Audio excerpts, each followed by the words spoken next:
우리가 부동산 경매를 할 때 앵커님은 권리 분석이 더 중요하다고 생각하세요?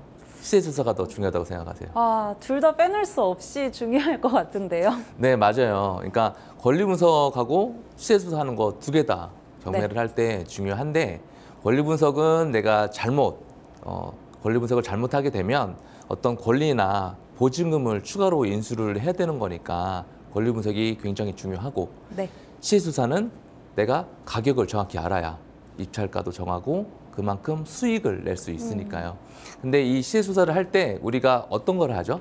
현장 조사를 가잖아요. 네. 네, 그래서 임장을 우리가 가게 되는데 우리가 임장을 갔을 때 어떤 거를 체크를 해야 되는지 그 중요한 것들을 좀 체크를 오늘 얘기를 해보려고 합니다. 네. 그래서 오늘 임장 시 꼭 확인해야 될 중요한 사항들 이런 부분들을 얘기를 할 거예요. 앞서 제가 앵커님하고 말씀을 나눴지만 부동산 경매에서 권리 분석하고 시세 조사 누가 더 중요하냐? 사실 두 개 다 중요합니다. 네, 두 개 다 중요해요. 경매는 이 리스크를 줄이는 싸움이기 때문에 권리 분석도 잘 해야 되고 시세 조사도 잘 해야 이 리스크가 없이 투자를 할 수 있는 거죠. 아무래도 이 리스크가 있는 부분 때문에 일반 매물보다는 더 저렴하게 살 수 있는 게 경매니까 우리가 경매를 관심을 갖고 투자를 한다 그러면 권리 분석, 시세 조사 이 두 가지는 굉장히 중요하다고 생각하시면 됩니다. 그런데 이 시세 조사를 하려면 우리는 현장을 가봐야 돼요. 우리 흔히 얘기하는 임장을 간다고 그러죠. 우리가 임장을 갔을 때 어떤 것들을 체크를 해야 되는지 초보이신 분들은 가서 막연하게 사진만 찍고 그 내부 단지만 돌아보고 오시는데 우리가 현장을 가면 꼭 체크를 해야 되는 것들이 있는데 오늘 그 부분에 대해서 얘기를 하겠습니다. 아파트 기준으로 얘기를 해볼게요. 이것들을 우리가 할 줄 알면 다른 빌라나 단독주택, 다가구 이런 것들도 같이 조사할 수 있으니까 오늘 집중해서 보셨으면 좋겠습니다. 자, 내가 현장 조사를 갔다 그러면 관리실을 먼저 방문을 하셔야 돼요. 관리실을 왜 먼저 방문을 해야 되냐? 경매로 나온 물건들은 거기 채무자, 그러니까 소유자가 됐거나 임차인이 됐거나 거기에 살고 있는 사람이 관리비를 안 내고 거주를 하고 있을 가능성이 굉장히 높아요. 그래서 이 미납관리비를 체크해야 됩니다. 이 미납관리비를 알아야 내가 입찰가를 정할 때 그거에 대한 입찰가를 정할 때 어느 정도 기준을 삼을 수 있으니까 미납관리비를 꼭 체크를 해야 되고 관리실을 가게 되면 거기 관리소 소장님이나 직원분들한테 어느 정도 문의가 왔는지 전화 문의가 왔는지 실제 찾아왔는지 이런 것들도 한번 물어보면 도움이 되겠죠. 그러면 관심도가 많고 적음을 알 수 있으니까요. 자, 그리고 우편물을 확인해야 돼요. 우편물을. 우리가 현장 가는 이유는 여러 가지가 있지만 우리가 그중에서 우편물이나 택배를 확인할 수 있기 때문에 현장을 꼭 가는 겁니다. 우리가 사진으로 봤을 때는 그런 것들을 좀 확인하기가 어렵지만 현장에 가서 실제 우편물을 보고 여기에 거주하는 사람이 누군지 그런 것들을 체크를 해야 되겠죠. 그래서 사진도 될 수 있으면 찍어 놓는 게 좋습니다. 그리고 인근의 인프라를 확인해야 되겠죠. 임장을 가게 되면 부동산에 들려서 시세 파악도 하지만 실제 그 단지, 그 지역에 있는 인프라도 돌아보고 그다음에 지하철이나 버스역 이런 것들 좀 확인할 수가 있겠죠. 차로 다니는 것보다는 도보로 이동을 하면서 거기 학교나 아니면 단지 안에 어떤 커뮤니티 시설, 관리 상태 이런 것들도 같이 체크를 하면 좋을 것 같아요. 그리고 거기에 실제 사는 주민들 인터뷰도 하면 좋겠죠. 거기에 실제로 거주하고 있는 분들은 여기에 만족도가 어느 정도 되는지 그리고 실제 거주를 하고 있기 때문에 인근의 인프라나 어떤 학교 그다음에 단지의 장단점을 잘 알고 있기 때문에 이렇게 주민들의 인터뷰를 한번 해보는 게 훨씬 더 도움이 되겠죠. 그리고 네 번째는 공실일 경우에는 아래층에 가서 누수를 체크하셔야 돼요. 공실이라 그러면 거기에 거주를 아무도 안 한다는 거고 그 기간이 상당 기간 있을 수도 있으니까 누수를 좀 체크를 해보셔야 돼요. 내가 낙찰을 받고 소유권 이전을 하고 나중에 명도를 하고 나서 실제 들어갔는데 아랫집에서 누수가 있다라고 얘기를 하면 그거에 대한 처리는 또 해줘야 되는 거니까 그러면 내가 생각지 못했던 비용이 또 추가로 발생을 하는 거잖아요. 그러니까 아래층에 가서 누수를 체크를 하셔야 됩니다. 그리고 인근의 세 번째, 인근 인프라 확인할 때 역과의 거리, 그다음에 버스 정류장 이런 것들을 확인할 수 있는데 우리가 지도로 역과의 도보, 거리나 인근의 버스 정류장 어디에 있는지 단지하고 어느 정도 거리가 떨어져 있는지 이런 것들을 알 수 있지만 실제 버스 정류장의 노선도 같이 좀 체크를 하는 게 좋습니다. 이 버스 정류장에 있는 노선이 어디를 통해서 어디까지 가는지 이런 것들을 알면 접근성이나 그다음에 여기에 어느 정도 사람들이 여기서 어디까지 이동을 할 수 있는지 그런 것들을 알 수 있으니까 우리는 역과의 거리와 버스 정류장 노선도 같이 체크를 하셔야 돼요. 그리고 여섯 번째, 옆집하고 아랫집 인터뷰를 꼭 하셨으면 좋겠어요. 경매로 나온 물건은 공실인 경우도 있지만 실제 거주를 주인이 하고 있거나 임차인이 하고 있을 가능성이 굉장히 높거든요. 그런데 내가 옆집이나 아랫집에 지금 거주하는 사람들에 대한 정보를 좀 얻을 수 있다라 그러면 나중에 명도할 때나 그다음에 내가 추후에 어떻게 처리를 해야 될지 그다음에 나중에 그 명도를 할 때 그분들을 만나서 어떤 식으로 내가 플랜을 짜서 이사를 내보내야 될지 이런 것들을 사전에 계획해 볼 수 있겠죠. 그리고 옆집에 같은 경우는 그 경매 나온 집하고 많은 또 그 소통이 있었을 거고 잘 알 수 있는 가능성이 높잖아요. 그렇기 때문에 그 옆집에 살고 있는 가족 구성원들, 그다음에 수리가 돼 있는지 그런 것들도 좀 알 수 있겠죠. 그래서 최대한 현장에 가면 정보를 많이 얻을 수 있도록 체크를 하셔야 됩니다.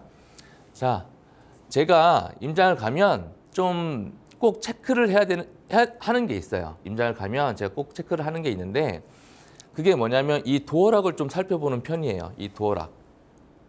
이 도어락을 왜 살펴볼까요?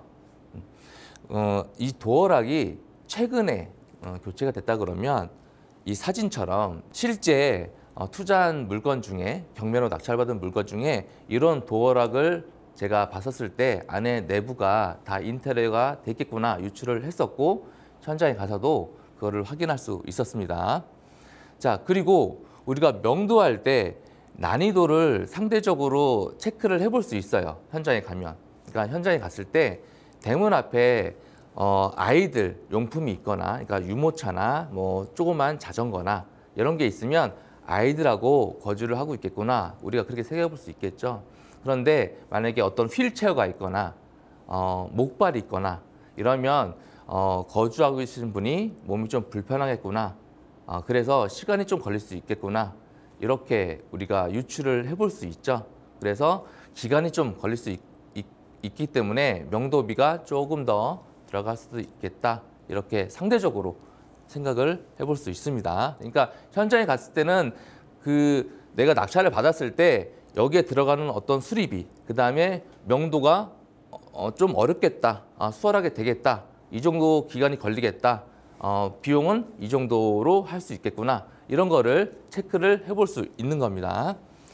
자, 우리가 시세조사를 할 때 이 세 가지로 우리가 체크를 해볼 수 있어요. 이 세 가지로 첫 번째 우리가 부동산에 물건을 알아볼 때 사는 사람으로, 그러니까 내가 매도자인 경우 이렇게 물어볼 수도 있고, 그다음에 사는 사람으로, 그러니까 매수자로 물어볼 수 있고, 파는 사람으로 매도자로 해서 물어볼 수 있겠죠. 그리고 실제 경매 나온 물건을 말씀을 드려서 몇 동 몇 호의 경매가 나왔는데 거기 시세가 어떻게 되는지 이 세 가지로 우리가 물어볼 수가 있어요. 이렇게 세 가지로 물어봐야 되는 이유는 똑같은 평수, 똑같은 아파트라고 하더라도 이 세 가지로 우리가 알아봤을 때는 금액 차이가 조금씩 존재하기 때문에 우리는 시세 조사를 할 때, 임장을 갈 때 이 세 가지를 가지고 한번 시세 파악을 하는 게 많은 도움이 된다. 이렇게 생각을 하시면 됩니다. 우리가 명확하게 시세 파악할 때 제가 이 5가지 질문을 정리를 해봤어요. 내가 현장 가서 시세 파악할 때 이 5가지만 우리가 확실하게 물어보고 체크를 하면 시세 조사가 좀 잘 이루어질 수 있으니까 여러분들 이 5가지 꼭 기억하시고 현장 가서 임장하실 때 꼭 체크를 하셨으면 좋겠습니다. 자, 첫 번째는 지금 제일 싼 매물이 얼마인가? 그러니까 지금 제일 싸게 나온 금매가 얼마인가? 이거를 체크를 하자는 거죠. 당연히 우리가 경매를 하는 이유는 금매보다 더 싸게 사기 위해서 하는 건데 그러려면 지금 현 시점에서 제일 싼 매물이 얼마인지 그거를 체크를 해야 되겠죠. 자, 그리고 두 번째는 금매 다음에 이 다음으로 가장 싼 매물은 얼마인가?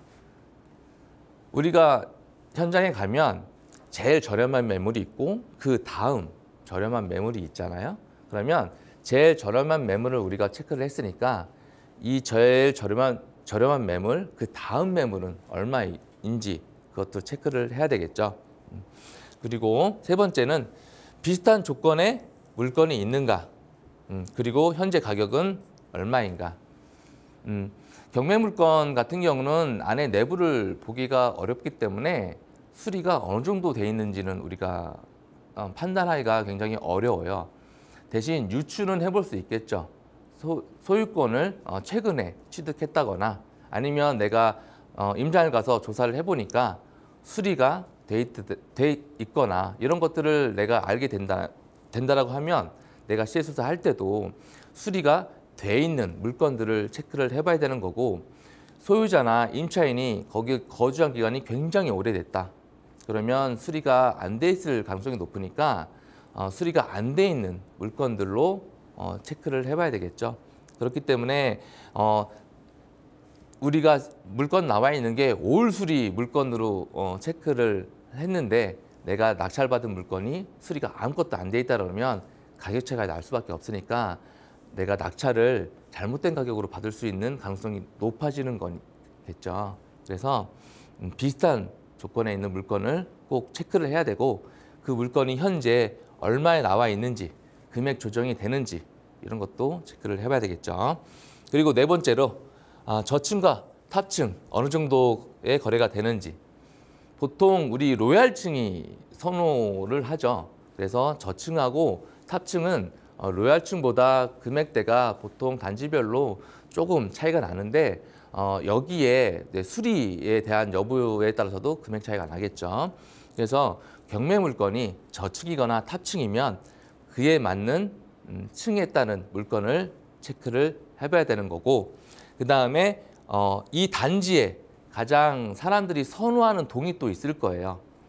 제일 정문에 있는 동이 될 수도 있고 후문에 있는 동이 될 수도 있고 가운데 있는 동이 될 수도 있는데 그 단지마다 사람들이 선호하는 동이 있을 거니까 내가 임장을 가서 선호하는 동이 어떤 동이고 내 경매 물건이 선호하는 동에 들어가는지 사람들이 선호하지 않는 동에 들어가는지 그것도 체크를 하셔야 됩니다.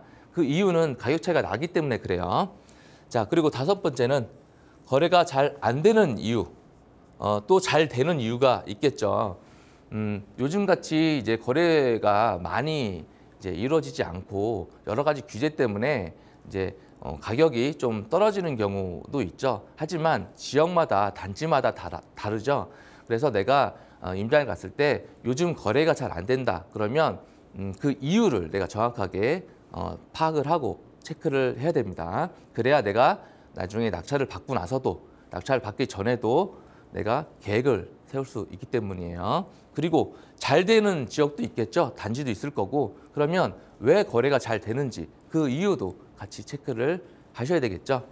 자, 오늘은 우리가 경매물건 임장을 갔을 때 막연하게 가는 게 아니라 어떤 부분을 체크를 하고 어떤 거를 가지고 내가 잘 확인을 해야 되는지 이 부분에 대해서 알아봤는데 여러분들이 시세조사 하실 때 이 5가지 질문, 이 시세 파악할 때 이 질문을 꼭 기억하셔서 현장 가신 다음에 꼭 정확한 시세 파악으로 성공적인 경매 투자 하셨으면 좋겠습니다.